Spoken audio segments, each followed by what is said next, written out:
2 nights ago it was the under-20 CONCACAF qualifier draw held in Costa Rica, because that's where the next round is. Yeah. Your thoughts on the draw? Well, to be honest, it's the championships of CONCACAF, so there's no easy draw. And the way the teams were seeded to begin with separated all the big boys anyway. So, it's a tough competition. Whatever the way the draw went out, it's going to be tough anyway. So there was no one team to avoid or one team we wanted to play. Yeah.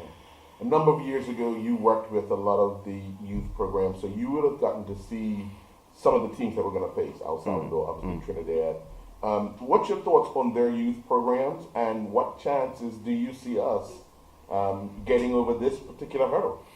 Well, I mean, but my experience with youth international teams at the time is gone. To be honest, teams have moved on quite a bit from 2008. But traditionally, teams play a certain way, and Kyle and Maurice would have seen that, and some of the other academy coaches would have seen how they play. So they'll sit down and talk about the different styles of play and the different things that they do, and try and help with preparing to play them.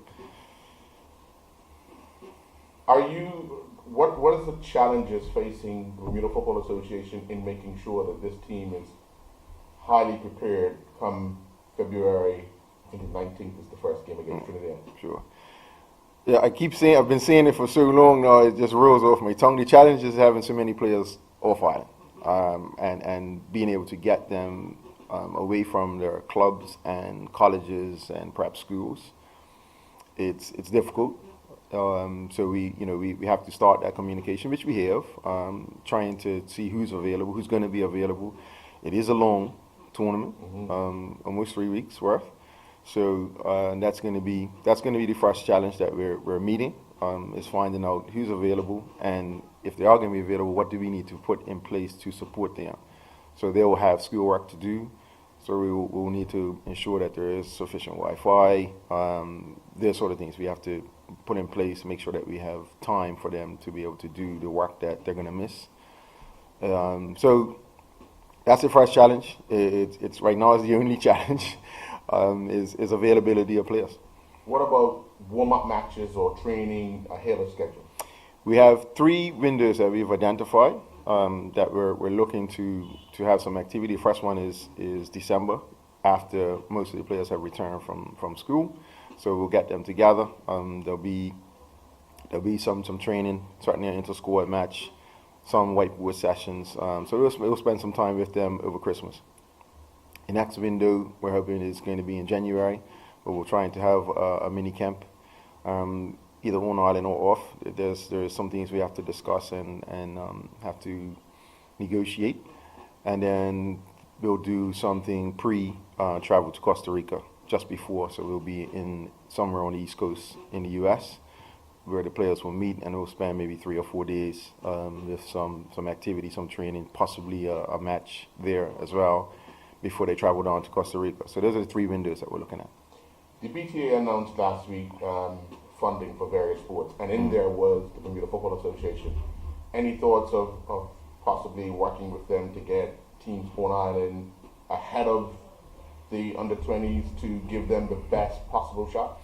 Sure. Without giving too much information, obviously. Sure, yes. We're happy that the BTA supported the program that we presented to them, and we're working through negotiating again with different entities on coming to Bermuda and playing matches.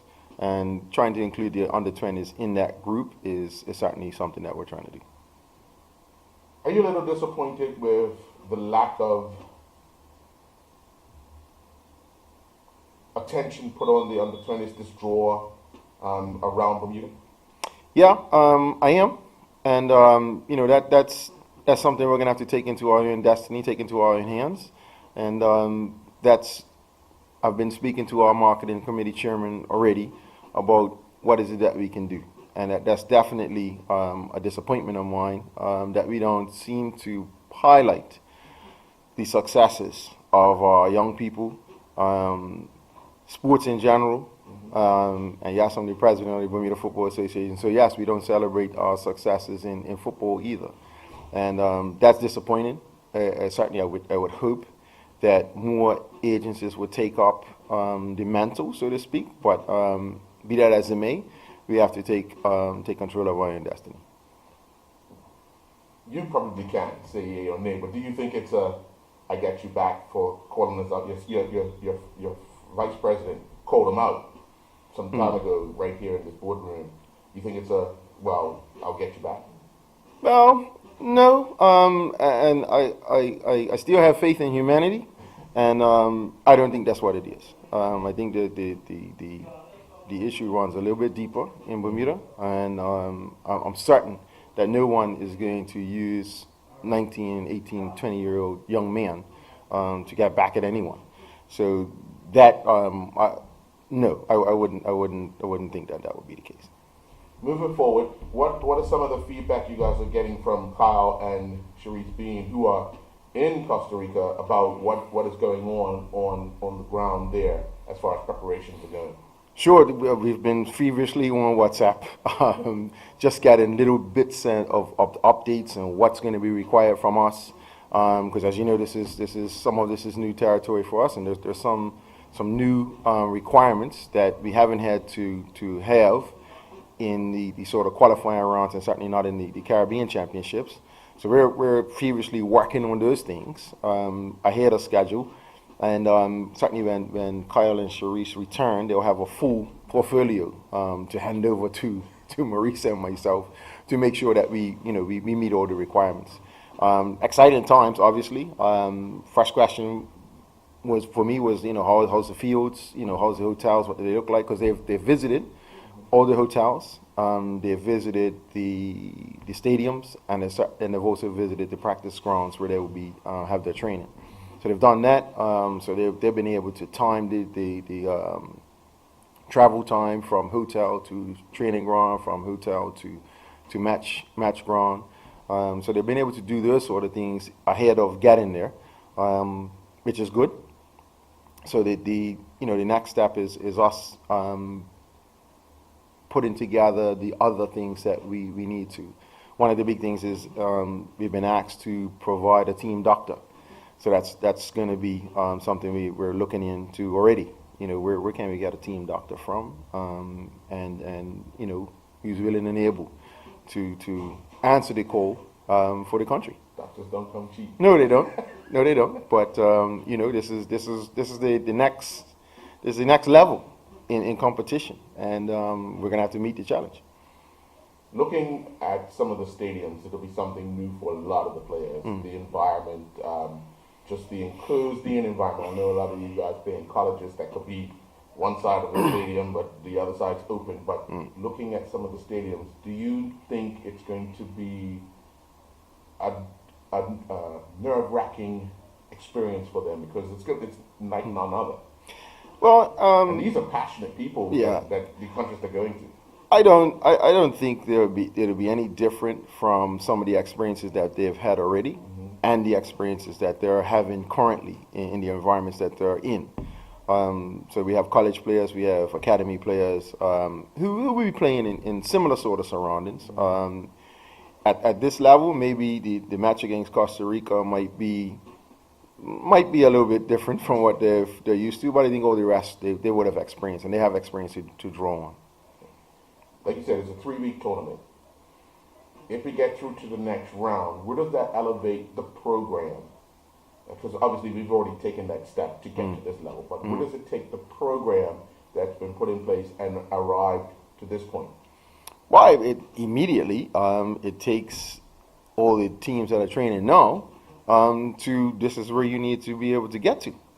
We have a target now. We have something that we can say to the under 15s who are training, this is what you have to do. You have to do this at your level and beyond. So it's given us that, given us a real target to now try and attain. It's put challenges on coaches as well. That hey, we've achieved this at under 20. Can we go further? You know, what can you do? Can you usurp this particular achievement? So that's you know, a good part of it. You know. All right, well, we look forward to updates on how preparations going. Certainly. Obviously, over the Christmas break, when you get a chance to get all the boys back, or majority of them, and you can put them into place. We'll be Sure, back. and you know, you have the opportunity to speak to Colin and Sharice, who are the boots on the ground, so to speak, and they'll be able to give you, you know, firsthand accounts of, you know, what the boys have to look forward to.